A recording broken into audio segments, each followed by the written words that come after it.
e pode transmitir energias curativas a doentes encarnados.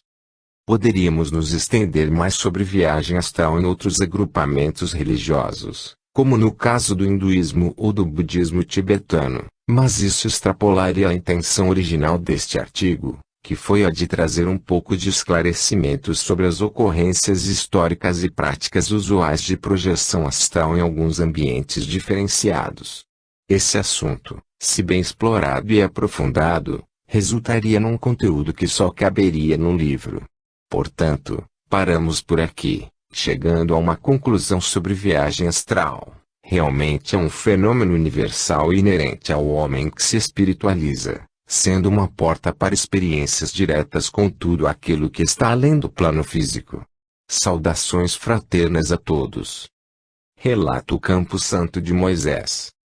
Com o relato abaixo, extraído do livro Experiências Extrafísicas 2, de minha autoria, complementa-se o artigo anterior, não ficando difícil compreender que algumas instituições religiosas terrenas têm vínculos com agrupamentos, organizações astrais.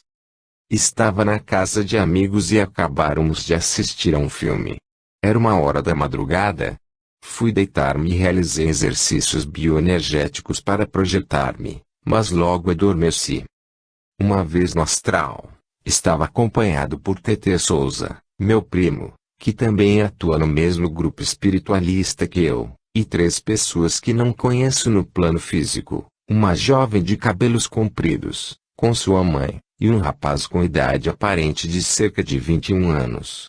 Nós estávamos nos preparando para aplicar passes em algumas pessoas. Após aqueles momentos de concentração, saímos para realizar a tarefa. Subimos uma escadaria, que deu num corredor, por onde caminhamos até um ponto onde havia um cão branco, de porte médio. Ele funcionava como uma espécie de guardião daquela passagem. Nos aproximamos dele e paramos, já que ele assumia uma postura desconfiada e um tanto agressiva, passando a rosnar para mim, que ia um pouco à frente do grupo. Estaquei um pouco temeroso, fixando o cão, e mal percebi que o meu primo havia tomado a dianteira, já vendo ultrapassado o cachorro. Assim, ele gritou do lado oposto: "É só lembrar dos chakras." Então eu pensei, é isso. É preciso mentalizar a harmonia entre os chakras, no caso, os centros de energia do corpo astral, evitando emanar uma energia de medo, e passaremos. Logo em seguida, eu e o restante do grupo nos juntamos mais, formando um bloco quase compacto, passando ao lado do cão, que apresentou uma expressão de confusão, não interferindo na nossa passagem. Mais à frente, chegamos a um lugar aberto e caminhamos por uma ponte. Abaixo era possível ver largas extensões de terra gramada e vários jardins. O rapaz que estava conosco aproximou-se de mim, informando que todo aquele local era chamado Campo Santo de Moisés. Um aspecto interessante é que antes do jovem denominar a localidade, eu já sabia que o rapaz era de origem judaica. Não sei explicar o porquê, talvez por já conhecê-lo anteriormente no astral, ou através de uma captação telepática, que é comum no mundo extrafísico. Quando estávamos quase no final da ponte, vimos passar, lá na frente, uma moça morena bem magra, que trajava apenas uma tanga. Ela andava tropegamente ali, no Campo Santo de Moisés. O rapaz então falou-me rapidamente: "Ela me conhece e se me ver, vai causar problemas." Desta forma, ele correu para se esconder num jardim. Passei adiante e o perdi de vista, bem como aos demais do grupo, já que cada um parecia ter uma tarefa determinada, em pontos diferentes do local. Passei a admirar as redondezas do lugar. O ambiente era muito bem cuidado, com grandes casas e belos jardins, talvez consistindo numa região espiritual plasmada, construída para a recuperação de desencarnados. Ou seja, não me parecia ser uma típica área umbralina, mas uma localidade que fora pensada para funcionar com alguma finalidade terapêutica. Aquelas casas, algumas verdadeiras mansões, poderiam ser como clínicas de repouso ou de reabilitação. Havia um número razoável de pessoas perambulando pelos gramados e jardins, denotando estarem um tanto confusas.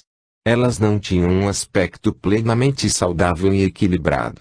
Pareciam ser pacientes de instituição de recuperação. Num dado momento, vi que o rapaz de origem judaica estava sendo seguido, a certa distância, por uma senhora desequilibrada, que aparentava mais ou menos 60 anos de idade.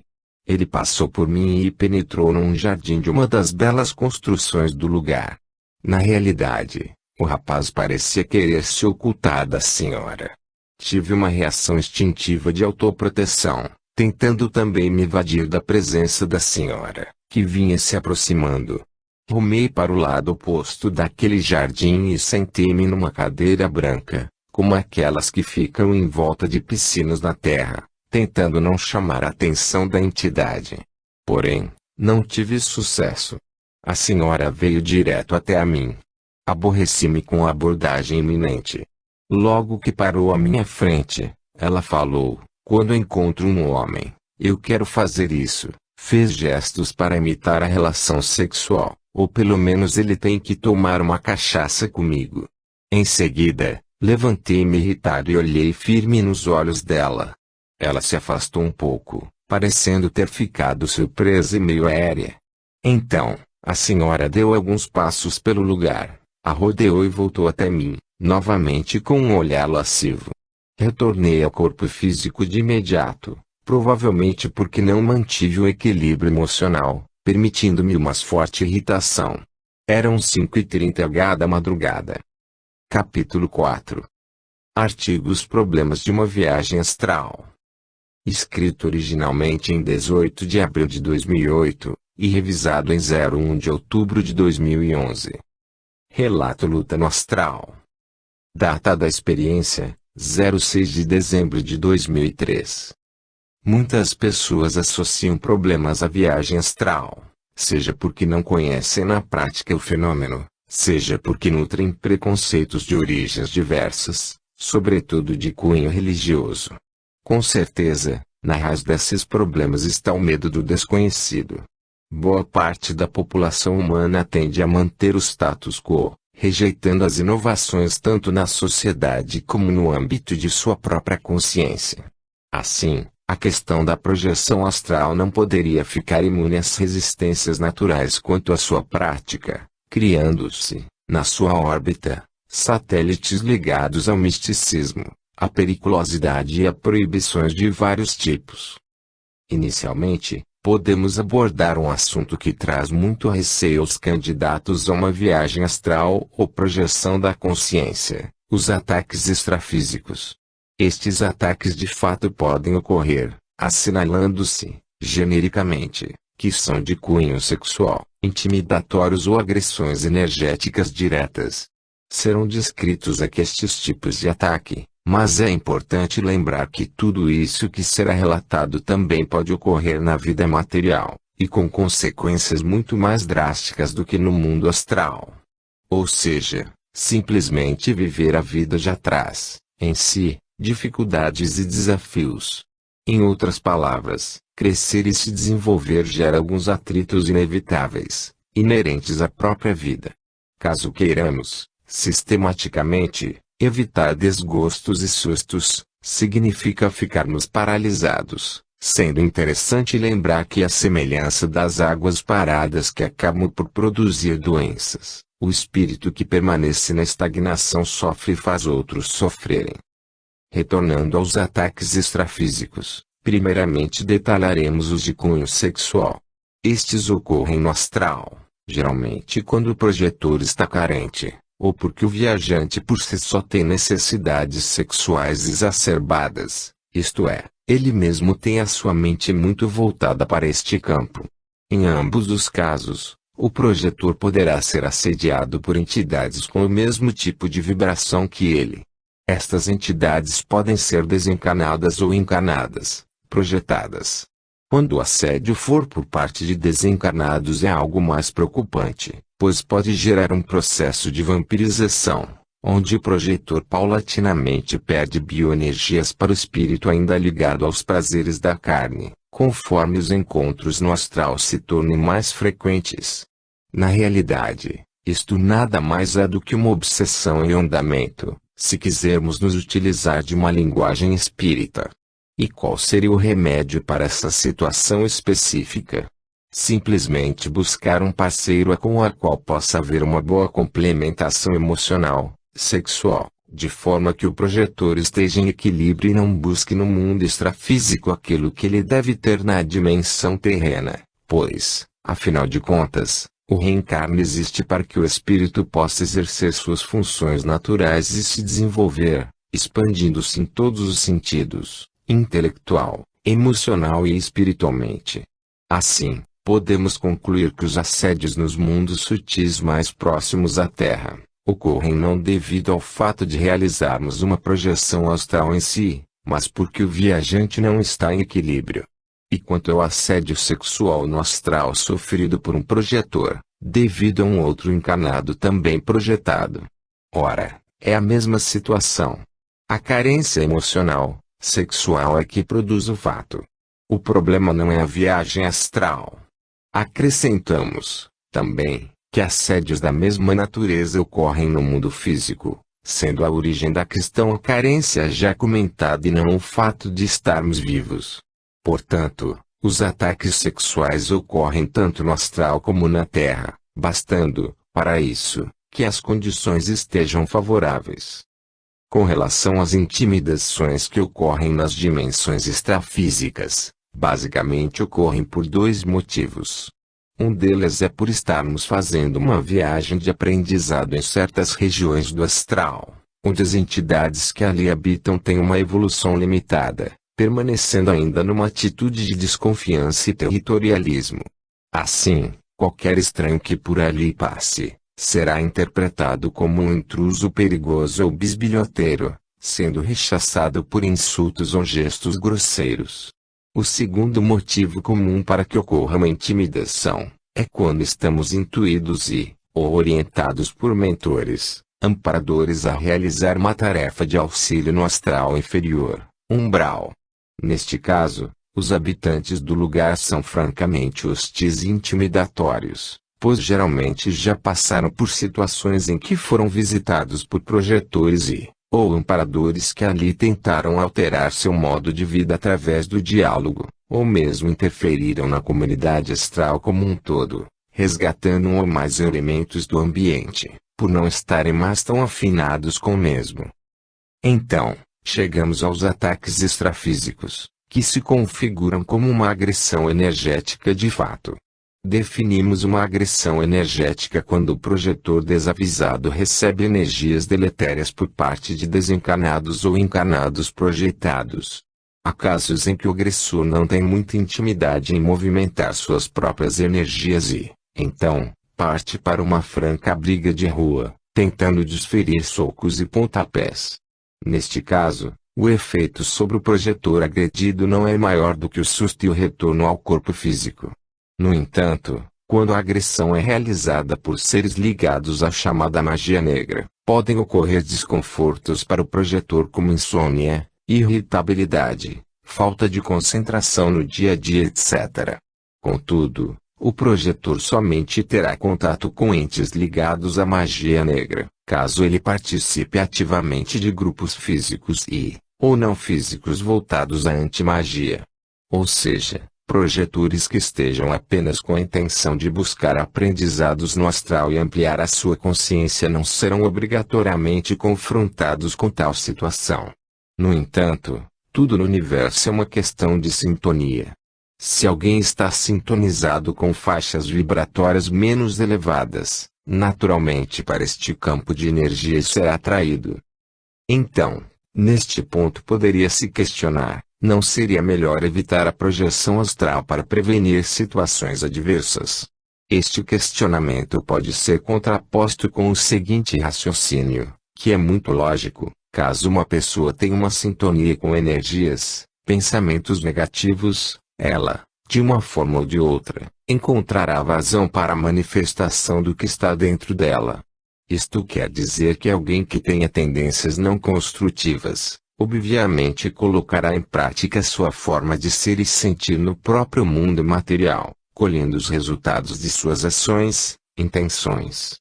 Assim, pode-se concluir que ter experiências extrafísicas em si não é prejudicial. O que é ou pode ser ruim é a intenção do viajante astral, bem como a intenção do viajante terreno. Outro problema é o risco que dizem estar associado a uma viagem astral, é o de se romper o cordão de prata, causando a morte do projetor.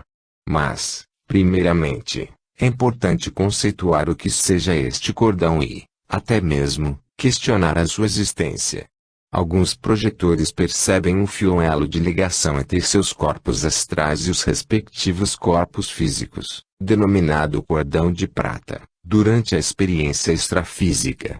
Entretanto, em grande parte das vezes ele não é notado. Estaria ele mais sutil em determinadas oportunidades, a ponto de ficar invisível ao viajante projetado?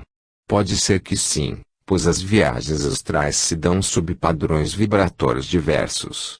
Por outro lado, quando o cordão de prata é percebido, ele às vezes está conectado na cabeça do viajante ou no seu peito, por exemplo. Porque a conexão não é sempre na mesma região do corpo astral. Ora, este fato já indica que há uma flexibilidade com relação ao ponto de inserção do cordão. Será que a sua presença e ponto de conexão estariam vinculados a algum condicionamento mental do projetor? Talvez, mas entendemos que o que nos liga ao corpo físico durante uma experiência extracorpórea são incontáveis elos energéticos que partem de cada célula do corpo denso para o corpo astral. Seriam milhões e milhões de fios de prata pequeníssimos que, em determinadas condições, se agrupam e tornam o famoso cordão de prata visível para o projetor. O referido cordão não é visível quando as condições da projeção não são adequadas para o fato.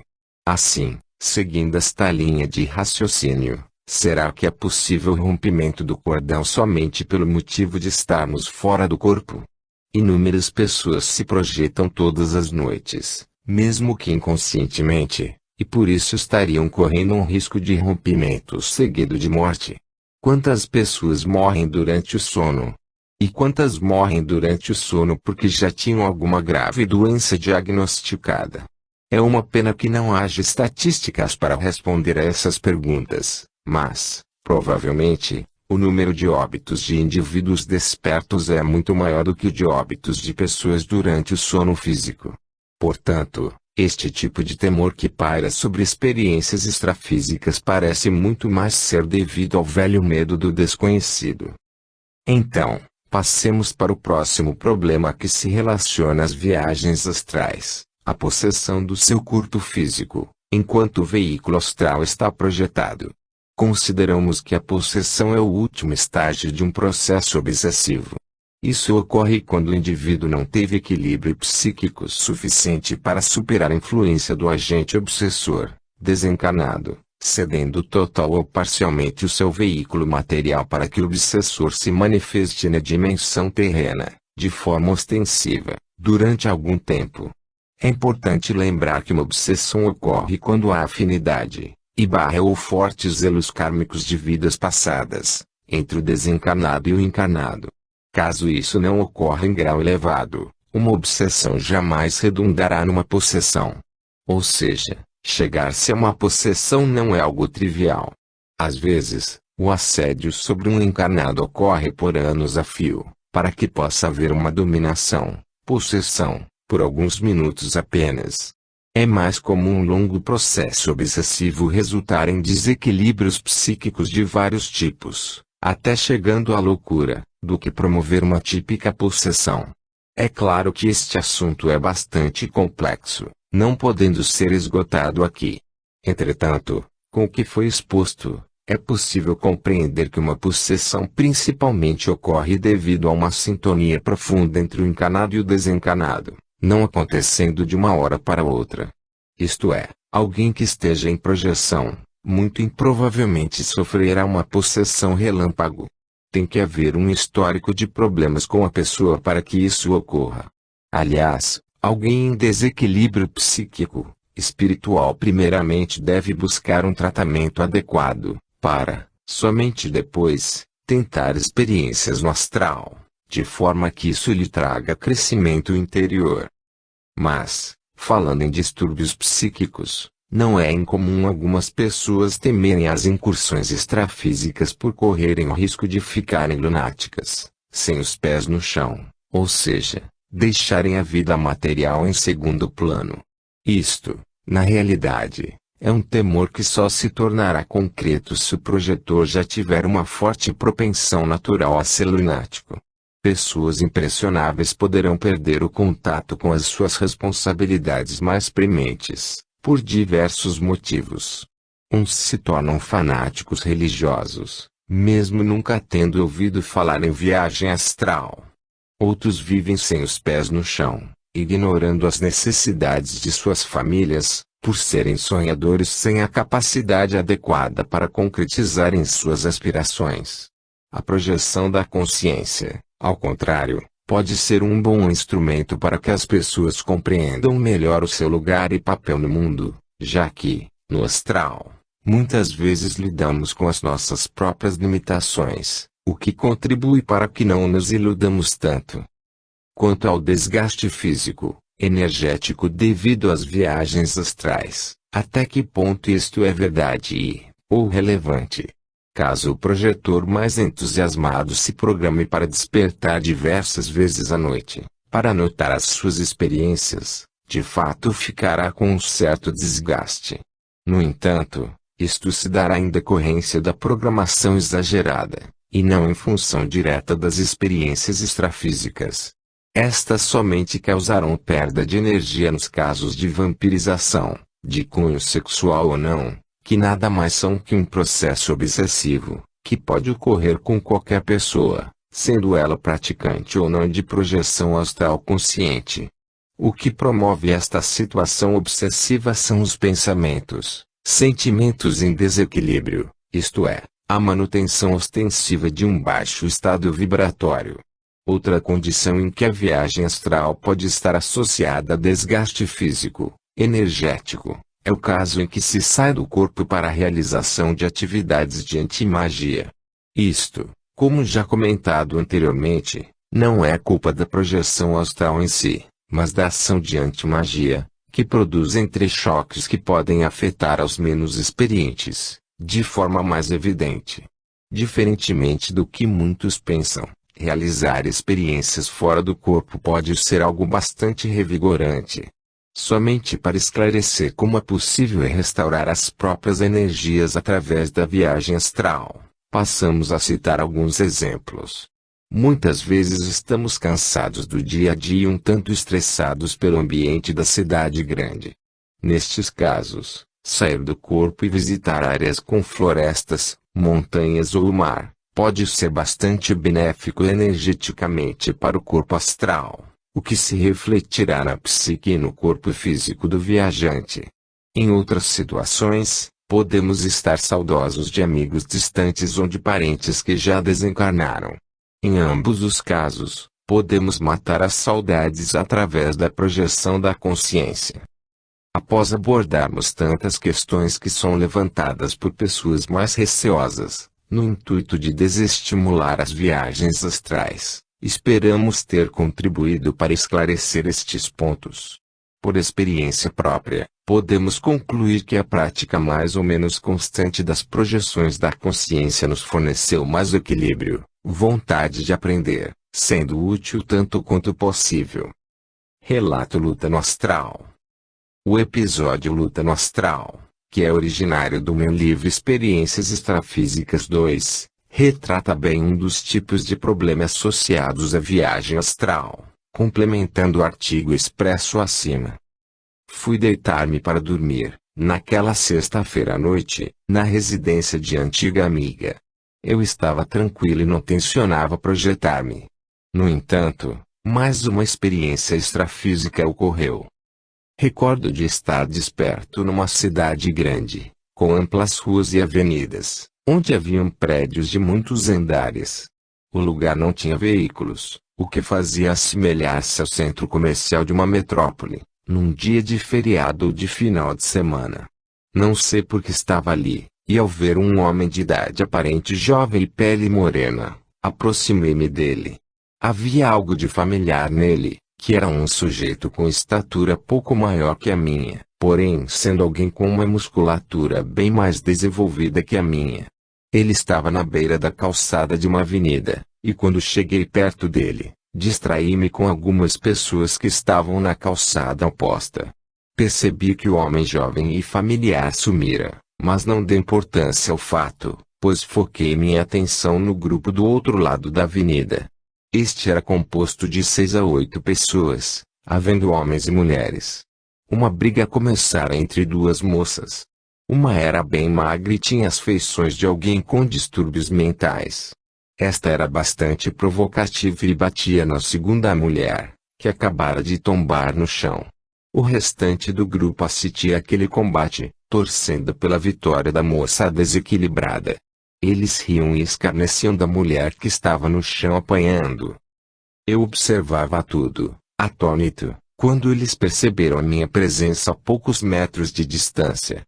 A mulher semilouca acabara de fixar a sua atenção em mim, e, agora, estava atravessando a avenida em minha direção, em disparada. O restante do grupo permaneceu do outro lado da via, apenas observando. Eu mantive-me parado, aguardando a sua aproximação. Quando ela chegou e fez um gesto para me agredir com um braço, adiantei-me e dei uma espécie de encontrão nela, que fui ao chão.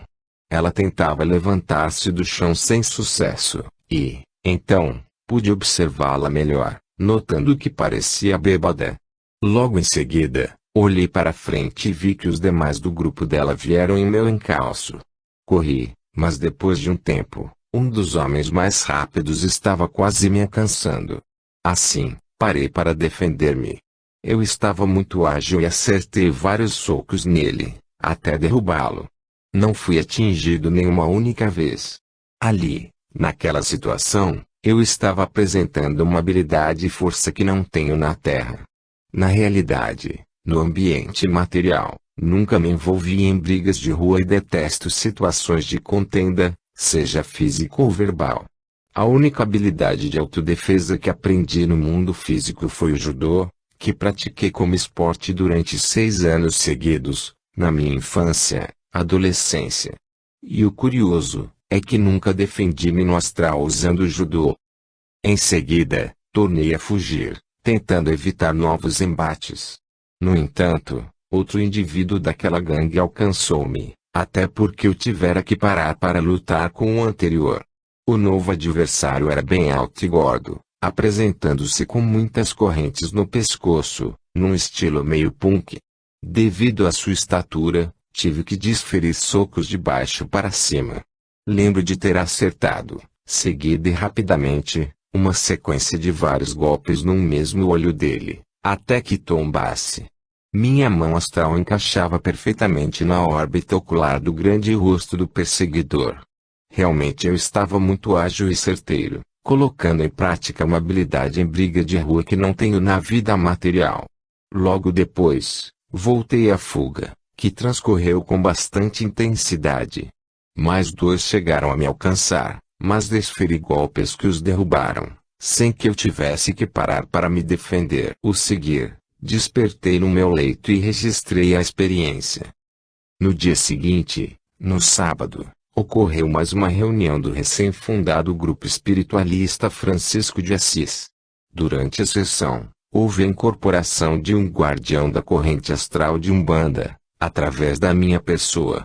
Então, ele assinalou que a vivência que eu tivera no mundo extrafísico, na noite imediatamente anterior, fora para servir de auxiliar na captura de alguns desencarnados, que perturbavam um integrante do nosso grupo. Ou seja, na realidade, eu fora utilizado no astral para atrair e abater momentaneamente aqueles espíritos em desequilíbrio, de forma que eles fossem levados para um outro lugar. O guardião colocou também que eu não realizara as ações de combate, mas sim que ele executara os golpes. O seguir, chamou a atenção do jovem integrante do nosso grupo, para que vibrassem num padrão de energia melhor, evitando atrair novamente aquele tipo de entidades que o estavam acompanhando. Depois da sessão espiritualista, contaram-me que o guardião falara através da minha boca. Fiquei com aquela história na cabeça. Mais tarde, concluí que aquele homem moreno que vira no início da projeção astral, do qual me aproximara por sentir uma familiaridade por ele, e que sumira em seguida, deveria ser o guardião.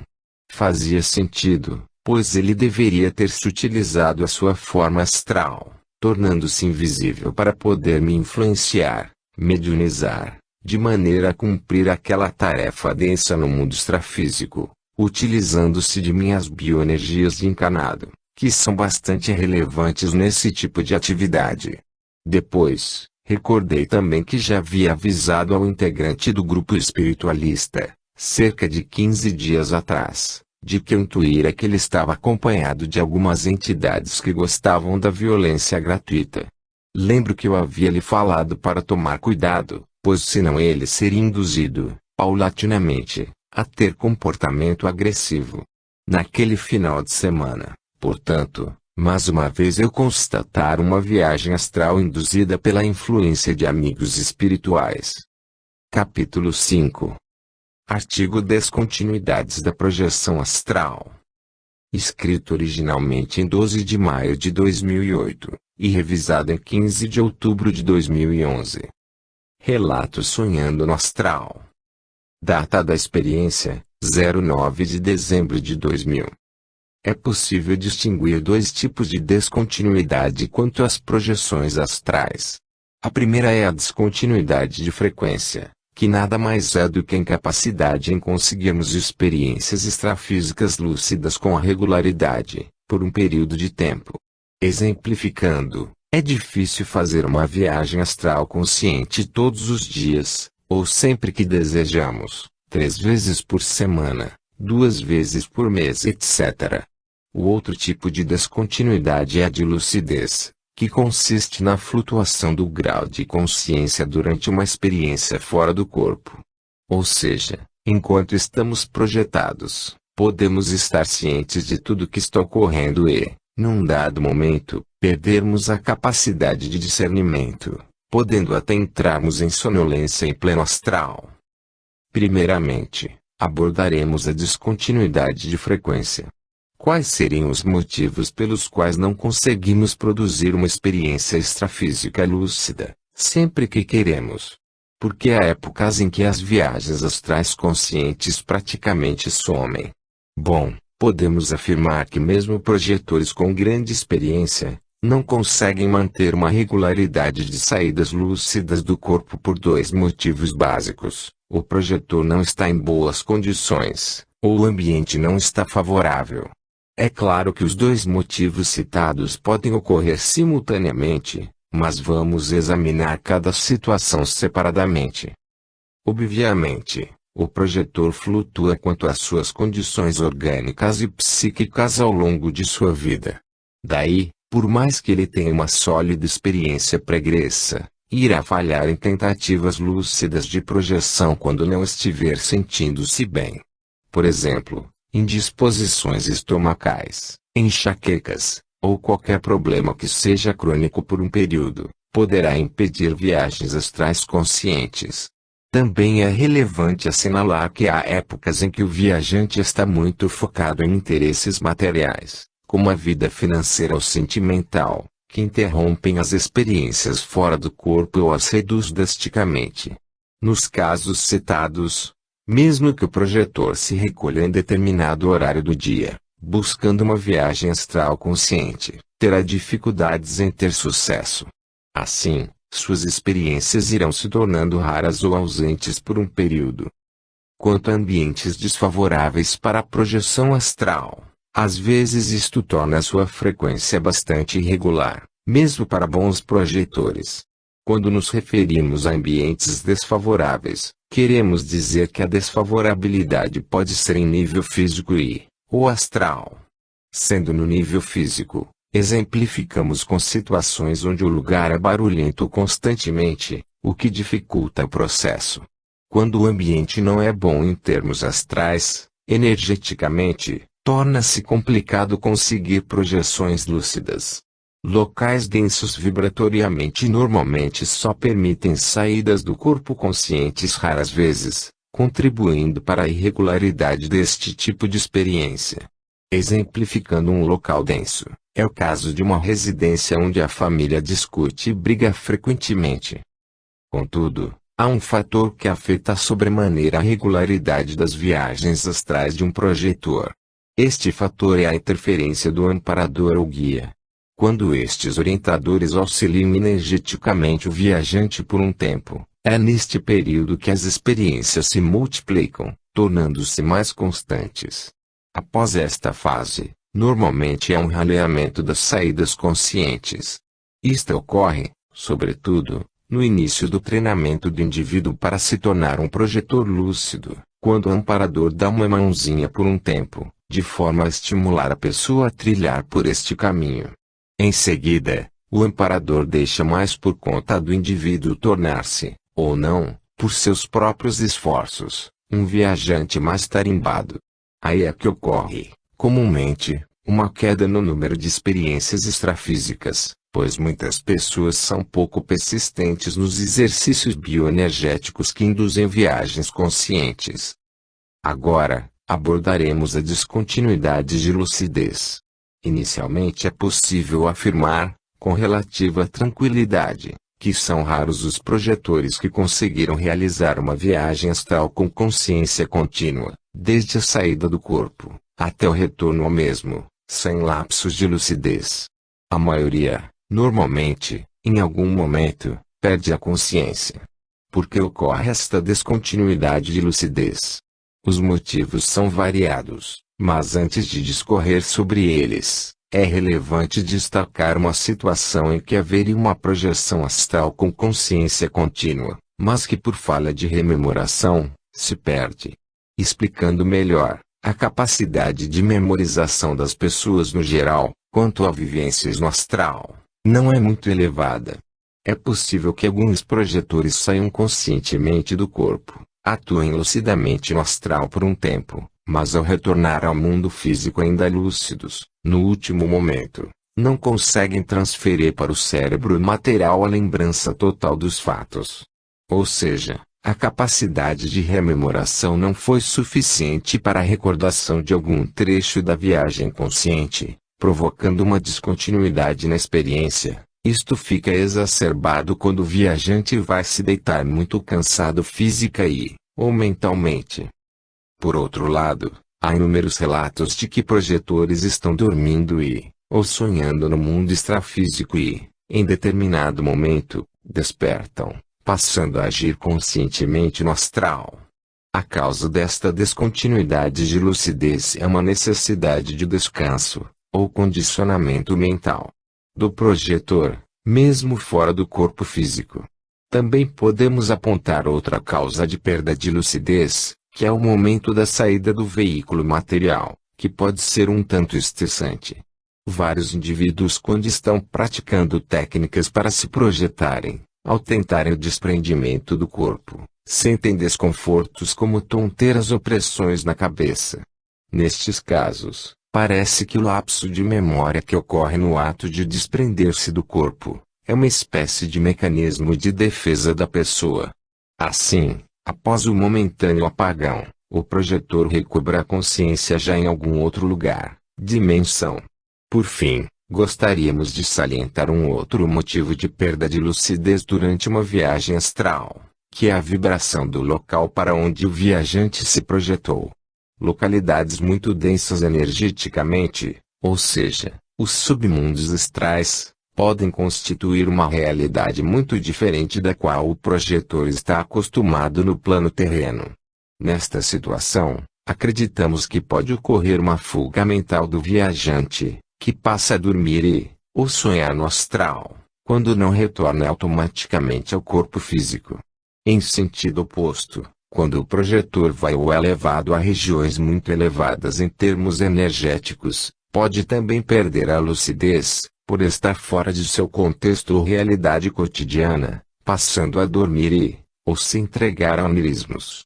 Considerando que, Em alguns casos, tanto no astral superior como no inferior, quando o viajante não é afeito a ambas vibrações, mas suporte ficar lúcido por um tempo, como se dará a transferência de sua memória sutil para o cérebro físico.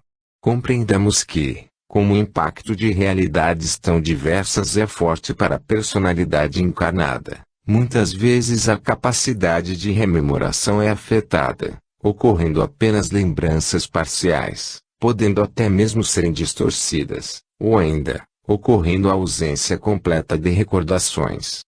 Relato sonhando no astral.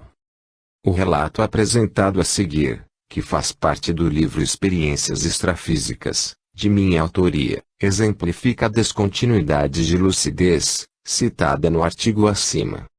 Eu fora dormir muito cansado naquele dia, de modo que nem tentei realizar um exercício projetivo. Além do cansaço, eu estava com uma significativa dor de cabeça ao deitar-me. Pela madrugada, despertei melhor e já não contava mais com a incômoda cefaleia. Assim, após beber um pouco de água, rapidamente adormeci novamente. Em determinado momento eu estava tendo um sonho, onde me localizava numa praia. Em resumo, o enredo da história centralizava-se num menino, que brincava próximo ao mar. Então, formou-se uma grande onda ao longe e preocupei-me com a criança. Corri para pegá-la e passei para uma mulher que estava atrás de mim. Porém, quando olhei para o mar, a elevada onda já vinha próxima. Resolvi avançar para ela, de maneira a mergulhar por baixo, perfurando-a sem que eu fosse tragado.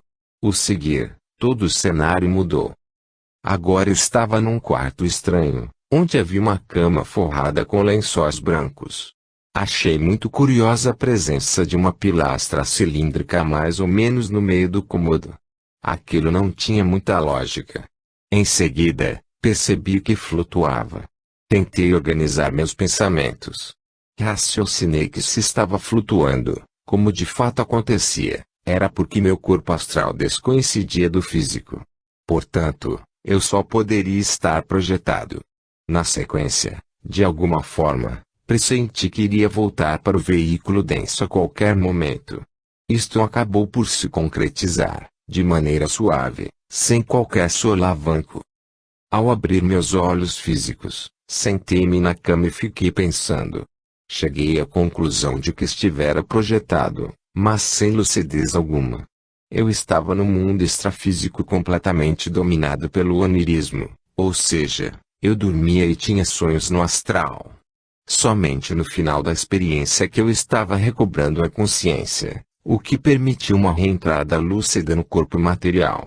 Recordei que eu já havia lido o relato de outros projetores, que revelavam já terem constatado que, às vezes, saíam do corpo inconscientemente e permaneciam num estado onírico no astral, até que despertassem. Agora, eu tivera essa mesma experiência. Lembrei-me, em seguida, de ter lido em mais de um livro espírita, que era comum às entidades em trabalho no umbral e cercanias, encontrar encarnados projetados em sonolência profunda.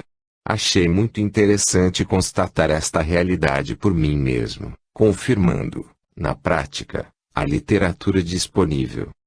Capítulo 6. Artigo Amparadores e Projeção Astral. Escrito originalmente em 26 de maio de 2008, e revisado em 15 de outubro de 2011. Relato médico espiritual. Data da experiência, 1993. Quando saímos lucidamente do corpo físico e nos deparamos com o outro lado, muitas vezes não vemos ninguém, seja estando dentro da contraparte astral de nossa residência, ou enquanto exploramos dimensões distantes vibratoriamente do mundo material. Mas, será que realmente estamos sós frequentemente nas jornadas extrafísicas? Isto é um pouco difícil de responder, de forma genérica, mas nos remete à questão dos amparadores, que podem ser definidos como seres espirituais que funcionam como instrutores ou protetores para nós, e, por isso, são denominados guias, mentores, anjos da guarda etc. Sendo instrutores ou protetores, Quais seriam as atividades mais comuns dos amparadores perante um projetor? Inicialmente, é possível afirmar que eles são os responsáveis diretos por uma viagem astral consciente, sobretudo para os projetores inexperientes, que têm dificuldades em se desligarem do corpo material e de se manterem lúcidos no mundo extrafísico. Nestes casos, a ação energética dos amparadores é preponderante para o sucesso da experiência, e para despertar no viajante neófito o interesse em se aprofundar no assunto, tanto teoricamente como na prática. Em outras oportunidades, o amparador atua como um professor do projetor, ensinando-o como locomover-se melhor no astral, aulas/treinos de voo em dimensões sutis, como comunicar-se mais eficientemente, através da telepatia, como compreender melhor a espiritualidade e as leis universais, etc. É importante ressaltar, também, uma atividade frequente dos amparadores, que é a assistência extrafísica.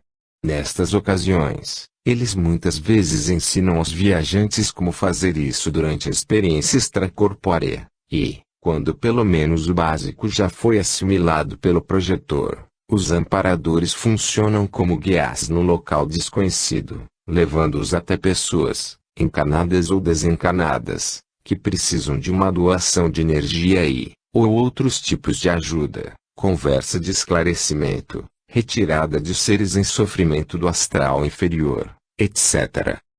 Bom, sabendo-se os principais motivos de atuação de um amparador, chegamos a outra questão relevante, a sua forma de agir. Quanto a isso, o amparador pode atuar visível ao viajante, ou agir invisivelmente. Quando o guia deseja estar invisível, ele mantém-se numa vibração superior à do viajante. Na primeira situação, é óbvia a ação direta do mentor, que assim é necessária quando o projetor tem pouca experiência ou em casos específicos. Na segunda situação, que é a mais corriqueira, o amparador está invisível ao seu pupilo projetado. O guia assim o faz, frequentemente, para que possamos adquirir autoconfiança no mundo extrafísico, evitando-se a criação de uma dependência excessiva do viajante com relação ao amparador. Mas, como saber de fato se estamos acompanhados ou não de um mentor, no caso dele estar oculto? Esta resposta é obtida, durante o desenrolar de uma viagem astral, quando ficamos em algum tipo de impasse ou quando passamos por algum problema mais evidente, pois geralmente surge uma intuição clara que possibilita uma solução. Às vezes, percebemos também a presença invisível de um amparador, quando agimos de forma meio teleguiada ou automática, isto é, quando vamos cumprindo uma tarefa qualquer sem saber previamente o roteiro, mas podemos executá-la adequadamente. Alguns projetores com mais tempo de estrada relatam encontrarem-se com vários amparadores durante suas jornadas astrais. Outros viajantes até observam diversos amparadores em suas experiências, mas narram um ou dois como sendo os mais presentes. Isto possibilita chegar a um outro questionamento: quantos amparadores nos auxiliam em tarefas no mundo imaterial? Na realidade, esta pergunta não é tão importante, mas permite esclarecer aspectos interessantes. Se estamos ligados a algum grupo espiritualista, com certeza há uma egrégora ligada ao trabalho, estudo desenvolvido. Assim, quando projetados, podemos nos encontrar com várias entidades pertencentes à egrégora citada, e estas entidades podem ser chamadas de amparadores. Dependendo da atividade a ser desenvolvida, estaremos em determinada dimensão energética e, é claro, se vamos atuar no astral inferior, poderemos precisar da ajuda de amparadores afinados com energias mais densas. O mesmo é válido para ações, aprendizados no astral superior, quando nos assessorará um amparador mais sutil. Desta maneira, podemos distinguir que há diferenças entre amparadores, tanto quanto há diferenças entre os projetores, ou seja, em última análise, a diversidade é tão ampla quão grande é a humanidade. Contudo, é relevante salientar que há amparadores com recursos próprios especiais para trabalhar em áreas bem distintas do mundo extrafísico. Estes mentores possuem a habilidade de se densificar até níveis energéticos próximos ao físico, mas também atuam em dimensões bastante sutis.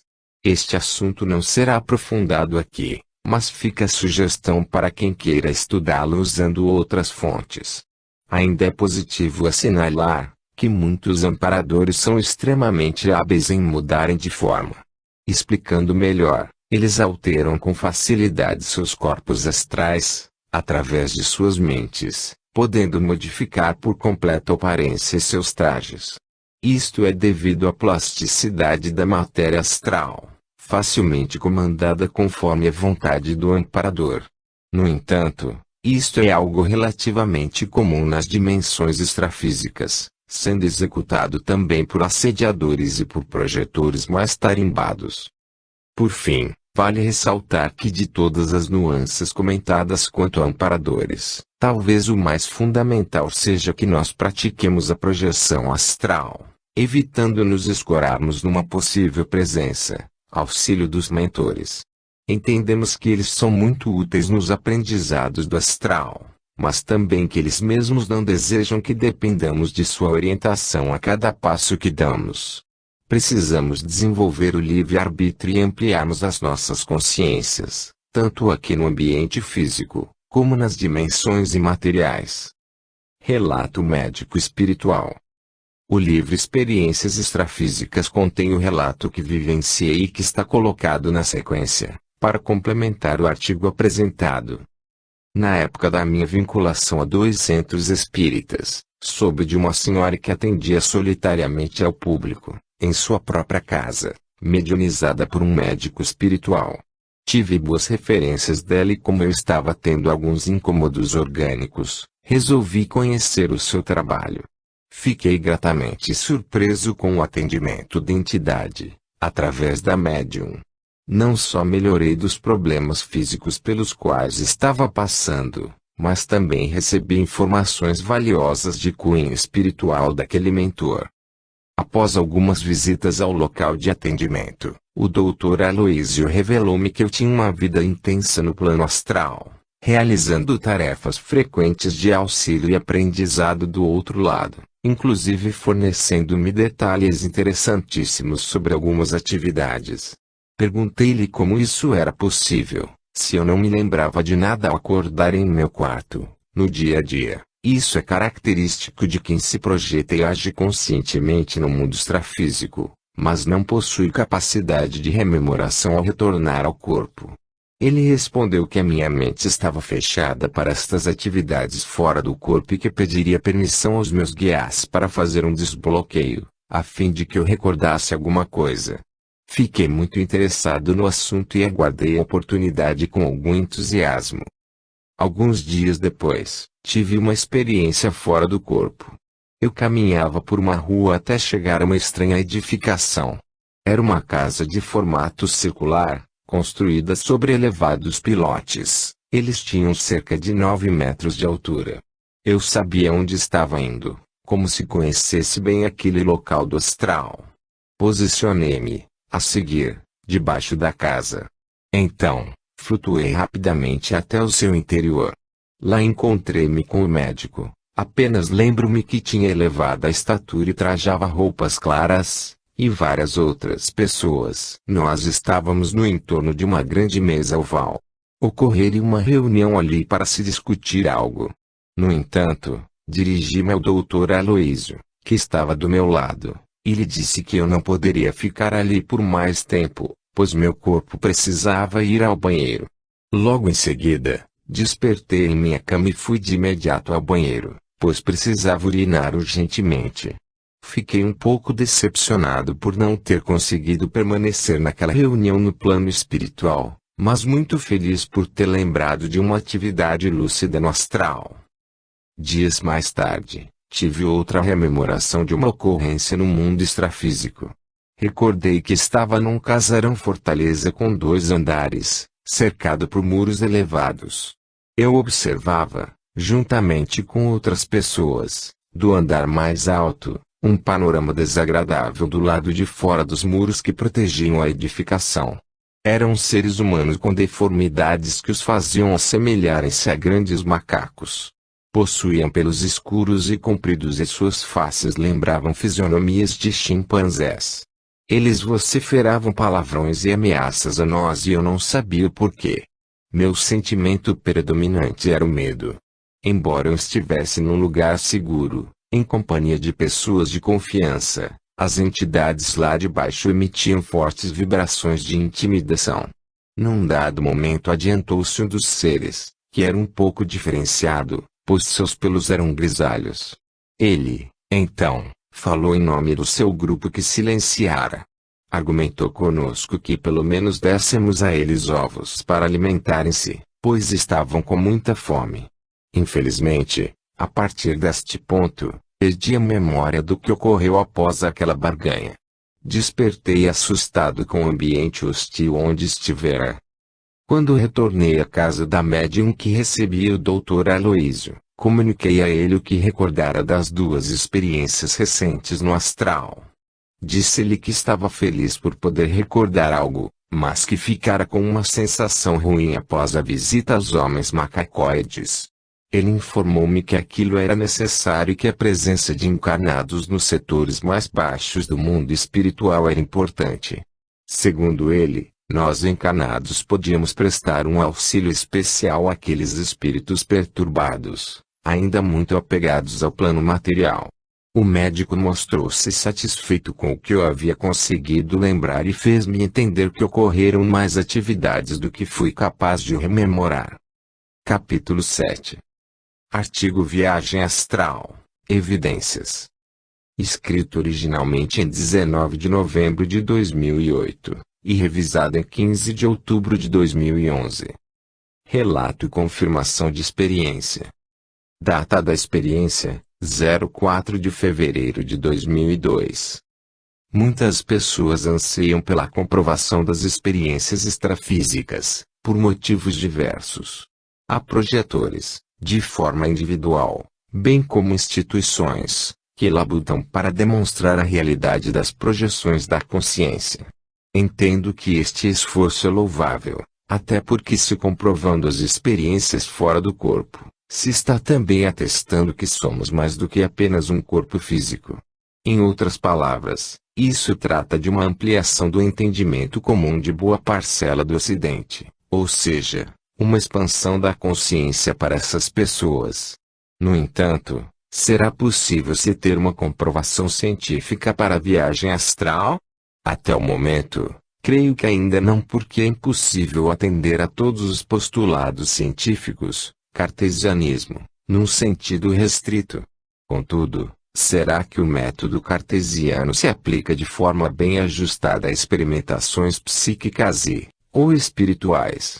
Afirmo, com tranquilidade, que não.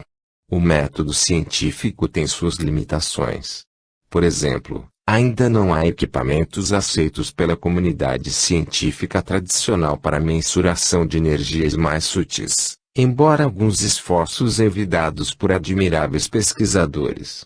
O preconceito da ciência instituída é forte obstáculo para o estudo sistemático de tudo aquilo que foge aos padrões materialistas, que ainda tem grande força na maioria dos países. Felizmente, já é possível notar cientistas com nova mentalidade, e compreendem o universo de maneira diferente, a realidade quântica. Contudo, não estou aqui para escrever sobre física quântica. O objetivo deste artigo é apontar evidências da viagem astral como fato real, pertencendo ao âmbito das coisas ditas naturais. Assim, o que poderia argumentar em favor da veracidade das experiências fora do corpo? Bom, facilmente me recordo das chamadas experiências de quase morte que são viagens astrais forçadas por doenças ou acidentes. No entanto, as ECMs, nos últimos anos, têm sido fartamente documentadas e se tornado até objeto de investigações científicas. Não vou me ater às ECMs por isso e porque é muito mais fácil obter uma saída do corpo físico, sem ter que passar pelo trauma de um acidente ou doença grave. Então, como se ter evidências do realismo de uma viagem astral? A resposta é relativamente simples. experimentando. Muitos que passam a realizar técnicas para sair do corpo conscientemente, acabam por convencerem a si mesmos, após terem as que suas próprias experiências lúcidas. Mas, isso basta. Talvez para alguns isso não seja muito conclusivo, até porque o grau de lucidez é geralmente flutuante durante uma projeção astral, misturando-se a momentos oníricos. Por isso, a seguir